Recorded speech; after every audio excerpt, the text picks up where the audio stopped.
As a man, I have a privilege. It's a privilege to have known some incredibly endearing, phenomenal, and inspirational women all throughout my life. At the age of 7, I decided I was going to be an artist. And it was these women who I look back on in my life that helped me to achieve that goal. When I thought I wasn't talented enough, when I didn't have enough ambition or drive, they would gently put a hand behind me and say, "We believe in what you have to give. You can do it." As a father of 3 kids, 2 girls and 1 boy, I want to surround my daughters and son with these empowered women, to show my girls they can be whoever they want to be in the world as a woman, to show my son what it is to hold space for an empowered woman. As an artist, I've had the privilege to research and know some incredible women. People will be familiar with Leonardo da Vinci's Mona Lisa. The question has always been begged, what's behind the Mona Lisa's smile? Who is she? Who was she? As an Italian woman in Renaissance Italy, did she overcome any adversity? We have no idea. This is my portrait of a woman called Vicky Phelan. And I'm going to tell you the story behind her eyes, behind her smile. In 2018, Vicky found herself in the centre of a cervical smear scandal that rocked Ireland. 220 plus cervical smears due to government cuts were sent to a lab in the United States. These smears returned back to Ireland as having no abnormal cancerous cells, when in fact, every single one of them did. This is 220 plus that we know of. When Vicky was in her doctor's, getting told this news, her intuition screamed at her, "This is not right, this is not correct." And she took a photograph of 1 page of the document, translated it, and came and uncovered the negligence. Went to her solicitor and he said, "You need accountability here." While negotiating, the HSE, the laboratories, came to Vicky with a figure, followed by a non-disclosure agreement. And what Vicky said was, in that moment, if they want me to sign a non-disclosure agreement, that means other people are involved and other women are affected. I don't want your settlement. I don't want your money. I want to go to the High Court. And so she did. And that's where I first saw Vicky Phelan. On the steps of the High Court, her skin tinged with yellow and her organs pushing her stomach out because of the tumours underneath. She stood on the steps of the High Court, speaking of the negligence of the people who were supposed to be looking after her physical health.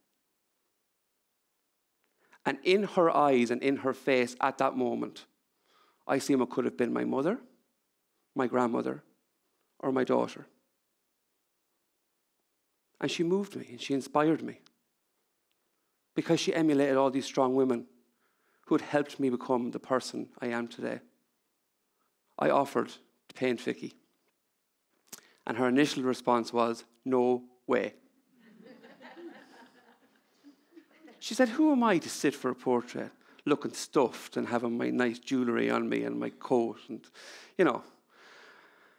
So she was browbeaten into coming to the studio in Tullamore. Browbeaten.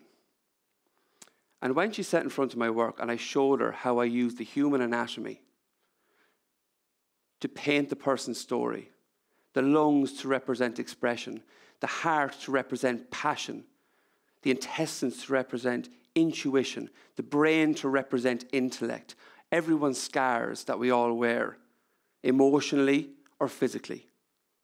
I painted them. I made the invisible visible. I painted trauma.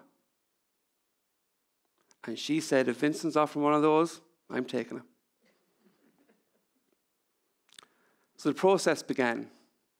How did this painting come to be what you see in front of you? The first thing is research. In-depth research to who she was. Hours of conversation. Reading her memoir, going through with a highlighter, making notes in the margins, asking her questions, handing her the notes and saying to her, do I know who you are? And she went more than most people now at this stage. Because every question I had, she answered it. Then came to, I had the content. I knew what she wanted to represent. Where would this painting be set? And there was only one place it would be set. At the beach in Doonbeg in County Clare, one of the most beautiful beaches in Ireland, where Vicky walks all the time when it all gets too much. This is the beach she wants her ashes scattered when she dies. So I rang her and I said, I need to go and see this beach. And serendipitously, she was actually there when I rang her. She said, come down, look at the beach. So she expected me to arrive with a sketchbook, watercolours and a pencil, but I arrived with a camera and a fold-up chair. And she looked at me and said, I thought you were going to do the artist thing where you just, do a sketch at the beach. I said, no. The way Daniel Day-Lewis is a method actor, I'm a method artist. You're going in the surf. You're going to pose for this portrait. So she sat in the surf and she remarked at how that evening it was the most peaceful she had ever seen that beach. We sat while the sun was setting, talking, laughing, crying. And as the sun set, it turned to the deepest blue and the horizon was streaked with red. And the peace on her face was incredible. Then came to the next stage, the painting, the hard part. So the painting ultimately is a triptych, which means it's painted across 3 panels. It's meant to be read from left to right. The first panel is a black horse. The black horse represents her cancer. The pose has been selected because it's in retreat. She sits in the central panel, holding her cancer back through different bits of research and different treatments. She sits empowered in the central canvas, her anatomy completely on show, raw and unfiltered. In her 2 hands are her children. Nothing else she would rather do in this imagined landscape than hold her 2 children. The bird is her daughter Amelia, a crimson rosella that is notoriously against being caged, because like Vicky herself, her daughter is a free spirit. She wants her to spread her wings and fly so that her feet may never touch the ground, even though she won't be here to see it. In the other hand is her son Dara as a sapling oak, an oak she will never get to see grow and bear fruit. Under her foot is the colonnade of the High Court, where I first came to see Vicky Phelan. It's under her foot. She crushed her High Court case, and she won that High Court case. In the centre of Vicky's body is her cervix, the area where her cancer was most aggressive. The colour of the blood is matched to the colour of the letdown of blood she had after being intimate with her husband. She said, had she known the colour of that blood, she would have went and got screened way sooner. She speaks about what happened because she didn't get her smear test done sooner. She talks about the tenderness of her labia after urination, tearing and bleeding for days, making urination unbearable. She speaks about the pubic hair falling out,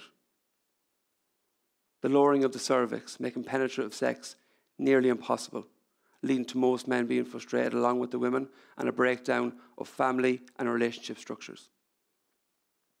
She said most women don't know about this. And if they did, they may get their smear sooner and stop putting them off. The painting went on to raise €58,000 for charity for frontline workers during the pandemic that Vicky was passionate about. When it left the auction house in Shepherds and Durrow, who handled the sale, that should have been where the story ended. However, the man who bought the painting for $58,000, David Brennan, was a childhood friend of Vicky's.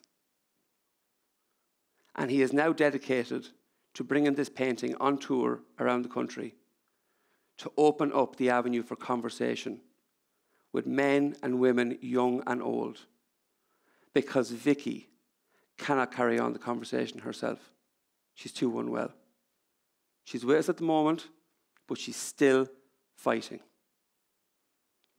So who am I, a 36-year-old man, to walk around and talk to women about their gynecological health?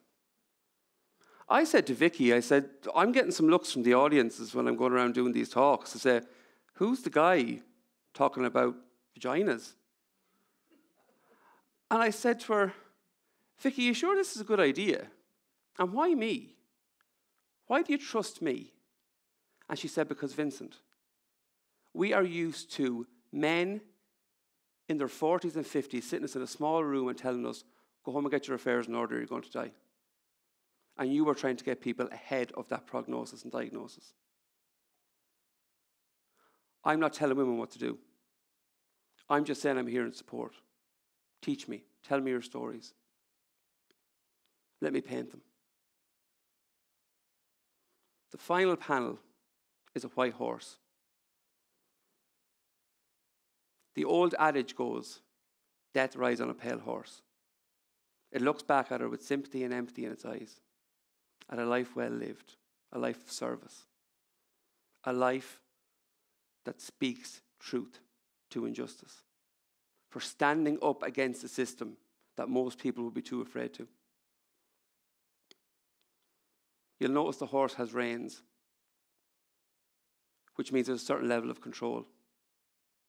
Vicky is passionate about people's right to die with dignity in the face of a terminal illness. But the question is begged. When we look at the last panel, there's footprints along the bottom. Footprints accompanied by hoof prints.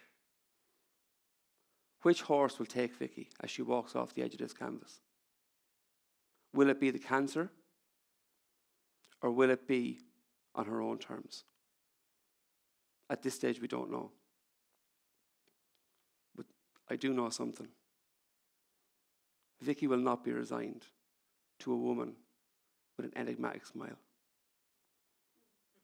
Vicky will be known as someone who stood for truth, who gave a voice to the voiceless and went against the system in the service of what was right. She leaves her footprint on the women of this world, a footprint that will never be washed away. It will remain forever as paint. Thank you.